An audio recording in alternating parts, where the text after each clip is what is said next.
Mengapa DPR dan pemerintah belum juga membuka kepada publik draft RKUHP dan pasal-pasal mana sajakah yang krusial bagi masyarakat? Untuk membahasnya sudah bergabung bersama kami Ketua Umum Yayasan Lembaga Bantuan Hukum Indonesia, Muhammad Isnur, dan kami juga sudah menghubungi anggota Komisi 3 DPR dari fraksi PKS Natsir Djamil yang nanti juga akan bergabung bersama kami dalam diskusi sore hari ini. Pertama saya ingin ke Mas Isnur. Mas Isnur, selamat sore. Selamat sore Mas David. Oh, ternyata Bang Natsir juga sudah bergabung. Selamat sore Bang Natsir. Ya, selamat sore. Assalamualaikum warahmatullahi wabarakatuh. Waalaikumsalam warahmatullahi wabarakatuh. Saya ingin ke Bang Natsir terlebih dahulu deh. Bang Natsir, ini kan RKUHP ini memunculkan banyak polemik. Salah satunya catatan yang paling keras dari YLBHI. Sebenarnya seperti apa sih Bang? Mengapa terkesan tertutup pembahasannya Bang? Iya, jadi memang ini masih ada tafsir yang berbeda soal apa yang dimaksud dengan carry over. Karena memang dulu carry over itu dimaksud agar pembahasan satu rancangan undang-undang yang sudah selesai masa periodenya 5 tahun tapi belum selesai, itu bisa dilanjutkan tanpa harus adanya surat presiden. Ya kan? Nah, tapi kemudian apakah pembahasannya itu kemudian diulang kembali, ya ini yang masih belum, istilahnya memang masih ada perbedaan-perbedaan, sehingga waktu itu Komisi 3 mengambil inisiatif mengundang pemerintah dan dalam hal ini diwakili oleh Menteri Hukum dan HAM, tapi sayangnya waktu itu beliau tidak bisa hadir sehingga digantikan atau diwakili oleh Wakil Menteri Hukum dan HAM. Dan waktu itu memang Komisi 3 dengan Wamenkumham dan rapat itu juga dihadiri oleh pejabat-pejabat utama di lingkungan Kementerian Hukum dan HAM terkait misalnya yang mengurus peraturan perundang-undangan. Nah, waktu itu memang ada kesepakatan bahwa hal-hal yang kontroversi yang waktu itu pernah terjadi dan kemudian diikuti dengan gelombang unjuk rasa oleh elemen sipil, itu sepertinya disepakati bahwa pemerintah dan DPR setuju dengan hal-hal tersebut atau norma-norma yang diatur di dalam pasal tersebut. Dan waktu itu juga ada kesepakatan untuk meningkatkan pengambilan keputusan dari tingkat 1 ke tingkat 2. Artinya bahwa tidak lama lagi KUHP ini akan disahkan, ya, perubahan KUHP ini akan disahkan melalui sidang paripurna. Tapi ternyata memang benar masih ada pasal yang terkait dengan pasal penghinaan, dan ini juga waktu itu ya menjadi kontroversi pada periode yang lalu, ya. Baik. Dan sejumlah elemen sipil juga mengkritik dimasukkan kembali norma yang mengatur penghinaan presiden atau kepala negara dalam perubahan KUHP ini. Dan memang waktu itu argumentasinya pemerintah ya dalam rangka menjaga dan melindungi martabat, ya, martabat presiden, ya, karena kita kan tidak menganut demokrasi liberal, ya. Kita ini kan demokrasi kita kan demokrasi Pancasila, demokrasi yang berasas kepada kekeluargaan, ya, kegotong royongan. Baik. Ya, sehingga presiden diharapkan bisa kita jaga martabatnya, ya, sehingga kemudian tidak dihina, ya, tidak dihina. Dan memang hina itu kan merendahkan artinya, ya, merendahkan. Dan tentu saja memang saya pribadi dan sejumlah teman juga melihat tidak ada satu definisi yang jelas tentang penghinaan itu. Kalau kita merujuk kepada kamus besar bahasa Indonesia, tentu sudah ada, ya, definisi tentang hina. Tapi intinya hina itu adalah merendahkan, ya, merendahkan martabat presiden dengan ucapan-ucapan, ya, sehingga ini berpotensi untuk dipidanakan.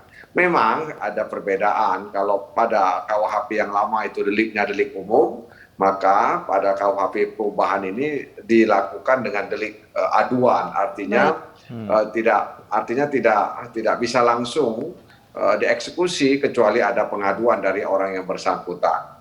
Jadi kalau presiden merasa terhina dengan ucapan-ucapan warga negaranya, maka dia bisa melaporkan ke aparat penegak hukum terkait dengan ucapan tersebut. Baik. Selanjutnya saya akan ke Bang Isnur. Bang Isnur, saat ini masyarakat tidak bisa Mbak. secara bebas melihat ataupun juga membaca secara detail dari draftnya itu sendiri. Adakah kekhawatiran dari Anda dan teman-teman bahwa nantinya draft ini akan segera disahkan pada Juli mendatang tanpa melibatkan ataupun menerima saran dari publik? Ya, Mbak, Mas Jamil, apa kabar, Bang Jamil? Kabar Semoga sehat baik. selalu. Ya, pertama tentu kita harus ingat penundaan 2019 itu kan penundaan yang sangat beralasan dari masyarakat dan kemudian diakui oleh pemerintah sekarang dengan memperbaiki beberapa hal. Dalam artian protes masyarakat itu sangat beralasan, tidak kemudian tanpa dasar dan lain-lain. Dan kemudian kenapa dulu protes? Karena ada banyak masalah. Nah, masalahnya Bang Jamil, itu bukan cuma 14. Masyarakat sipil, setidaknya misalnya Aliansi Nasional itu merilis 24 pasal. Jadi kenapa jadi 14? Kami misalnya mengusulkan 24. Mungkin ada hal-hal lain jika ada teman-teman lain yang mencatat. Jadi yang pertama, yang 14 itu belum selesai. Dan yang 14 bukan hanya 14, ada 24 catatan kami. Jadi yang pokok-pokok itu menurut kami itu penting didiskusikan, menyerap aspirasi masyarakat, mendengarkan, diterima dan juga ditimbang dengan masak-masak. Dengan cara apa masyarakat bisa terlibat? Dengan cara pembahasan yang terbuka. Kalau kemudian ini kami dengar dari pemerintah, rencananya kemudian dari pemerintah hanya diserahkan ke DPR via Bamus, cuma 2 kali pertemuan dan langsung langsung disahkan di tingkat 2, itu apa bedanya dengan 2019 gitu? Apa bedanya partisipasi masyarakat kembali diabaikan, kembali tidak didengar gitu. Nah, kemudian soal carry over. Nah, ini kesempatan DPR menurut kami bagaimana membuka kesempatan, mencari bagaimana suara rakyat didengar. Saya yakin Komisi 3 dan Bang Jamil dan kawan-kawan paham apa yang diperjuangkan oleh masyarakat dan saat ini perjuangkan. Apa yang masyarakat perjuangkan? Bagaimana misalnya tadi soal pasal penghinaan presiden ya.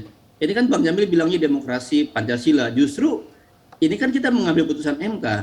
Kita tentu berkepentingan menjaga harkat martabat presiden. Sebagaimana berkepentingan juga menjaga harkat martabat setiap warga negara, setiap penduduk di Indonesia. Makanya MK menyatakan bahwa pada kedudukan yang sama, setiap orang mendapatkan perlindungan dari perusakan reputasi dan lain-lain. Makanya intensinya tidak ada perbedaan, tidak ada pengutamaan. Kalau misalnya presiden sebagai individu, sebagai bagian dari negara ini tersinggung, dia sebagai bagian dari warga negara, sebagai manusia, sebagai person, bisa melaporkan. Tetapi tidak ada perbedaan. Nah, ini yang kemudian oleh MK dikhawatirkan, makanya di dalam pertimbangannya dengan sangat memberikan perhatian, tidak membedakan. Itu yang diperhatikan. Saya pikir MK dalam pertimbangannya bukan dari mana-mana, bukan mempertimbangkan demokrasi dari Amerika, dari Eropa, tapi mempertimbangkan konstitusi dan pertimbangan dari demokrasi Pancasila itu sendiri. Dan juga bukan hanya itu, Bang. Hari ini kami dapat kabar, Bang, dari Padang, Bang. Presiden BEM dipanggil untuk yang kedua karena tuduhan penghinaan kepada presiden. Ini pasalnya dibatalkan oleh MK saja, aparat sudah gerasak gerusu untuk mengkriminalkan banyak pengurus BEM dan lain-lain dengan tuduhan tanda kutip menghina presiden. Kita masih ingat bagaimana rektorat ya UI begitu reaksioner ketika teman-teman BEM UI menuduh King of Lab Service. Nah, ketika ada penyematan pasal itu di sana, itu berarti ada adresat, ada tujuan bahwa presiden jadi sangat istimewa, dilindungi seolah-olah dia adalah raja gitu ya, seperti di kerajaan-kerajaan yang sana, dan kemudian akhirnya mendorong aparat buat mengkriminalkan dengan semena-mena gitu.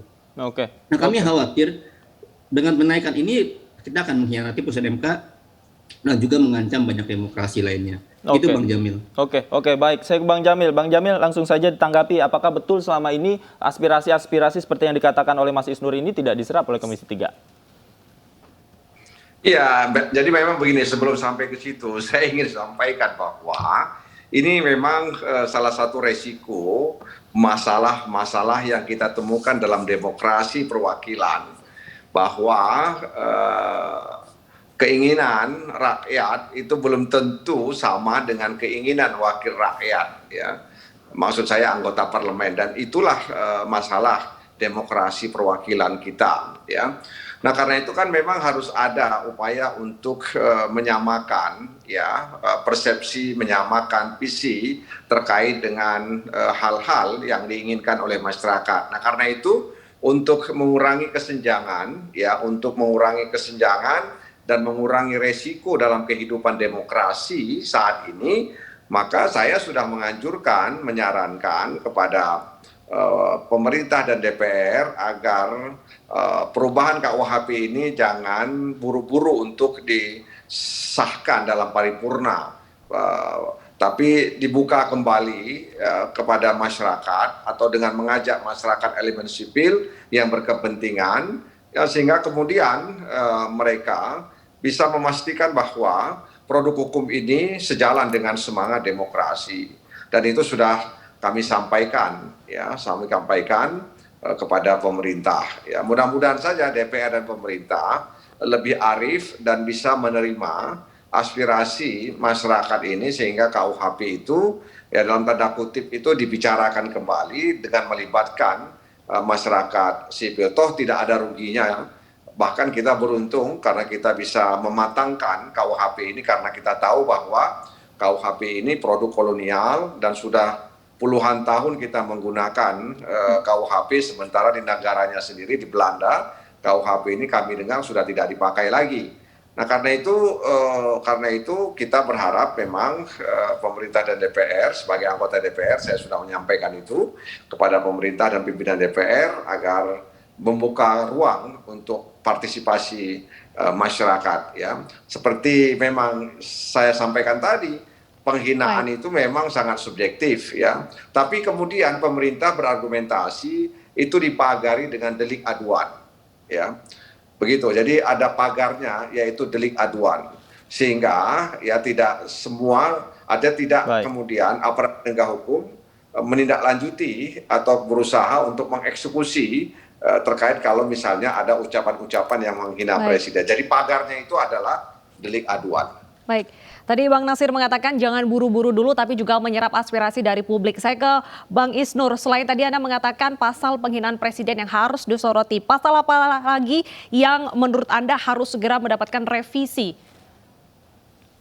Ya, sebelum ke situ Mbak, pertama saya apresiasi ke Bang Jamil dengan statement kali ini. Bang Jamil dengan tegas meminta ya pembahasan dibuka kembali, dan saya berharap Bang Jamil juga bisa mendorong dan memastikan fraksi PKS untuk bisa bersuara Bang di Bamus agar tidak mempercepat perkara ini. Itu permohonan kami, dan saya mendorong gitu ya, tentu PKS sebagai partai yang lahir di reformasi punya semangat tidak kembali ke masa Orde Baru gitu. Itu saya mendorong Bang Jamil dan fraksi PKS untuk bersuara seperti itu. Yang berikutnya Mbak, terkait pasal-pasal yang lain, ini kami banyak catatan Mbak. Misalnya gini, selain di pasal penghinaan presiden, juga pasal penghinaan penguasa umum dan lembaga negara. Ini pertama gini Mbak, kalau kita baca konteks konstitusi kita, kalau kita mendorong ini adalah semangatnya adalah perlindungan konstitusi, kan yang dilindungi itu adalah sebenarnya individu. Setiap orang. Nah itu kewajiban yang melindungi adalah negara, terutama pemerintah. Nah sekarang kok jadi berubah konstruksinya, yang dilindungi adalah lembaga negara. Nah ini berbahaya karena lembaga negara dalam tataran demokrasi atau konstitusi kita adalah yang punya kewajiban. Maka dengan demikian rakyat akan menagih setiap hari bagaimana kewajiban itu dilaksanakan. Nah kalau pemerintah kemudian punya sensitivitas merasa ingin dilindungi, ini kebalik-balik dibanding dengan kewajiban di konstitusi. Maka pasal-pasal lain Bang Jamil, misalnya pasal 353, pasal 354, dan juga pasal 273 Bang Jamil. Bayangkan itu pasal 273, orang berdemonstrasi tanpa pemberitahuan, dan kemudian dianggap mengganggu tertiban umum, itu dipidana. Sangat bertentangan dengan Undang-Undang Kemerdekaan Berpendapat. Di sana kan rezimnya pemberitahuan itu hanya pemberitahuan. Dan kalaupun nggak ada pemberitahuan dan kemudian dianggap mengganggu tertiban umum, yang dibubarin saja. Sifatnya administratif. Kenapa di KUHP sekarang malah jadi pidana? Ini saya bertanya, ini selipan siapa tiba-tiba demo itu adalah kejahatan gitu. Demo itu adalah tindakan yang sejak awal dikonstruksikan berpidana. Itu beberapa pasal Mbak yang menurut kami perlu diperhatikan oleh Bang Jamil dan kawan-kawan. Yang gak kalah penting adalah sebenarnya juga ini Bang, pasal living law Bang. Ini teman-teman adat datang kepada YLBHI, teman-teman aman juga ratusan adat juga cerita bagaimana pasal ini akan merusak konstruksi dengan adat yang sedang dibangun di RUU Masyarakat Adat Bang. Jadi sebaiknya pasal living law itu dihapus dan didahulukan pembicaraan di RUU Masyarakat Adat. Terima kasih. Berarti ada kekhawatiran dengan adanya pasal ini kebebasan berpendapat akan dibatasi. Terima kasih Bang Isnur dan Bang Nasir. Semoga pemerintah juga tidak buru-buru mengesahkan RKUHP. Terima kasih sudah bergabung di iNews Sore.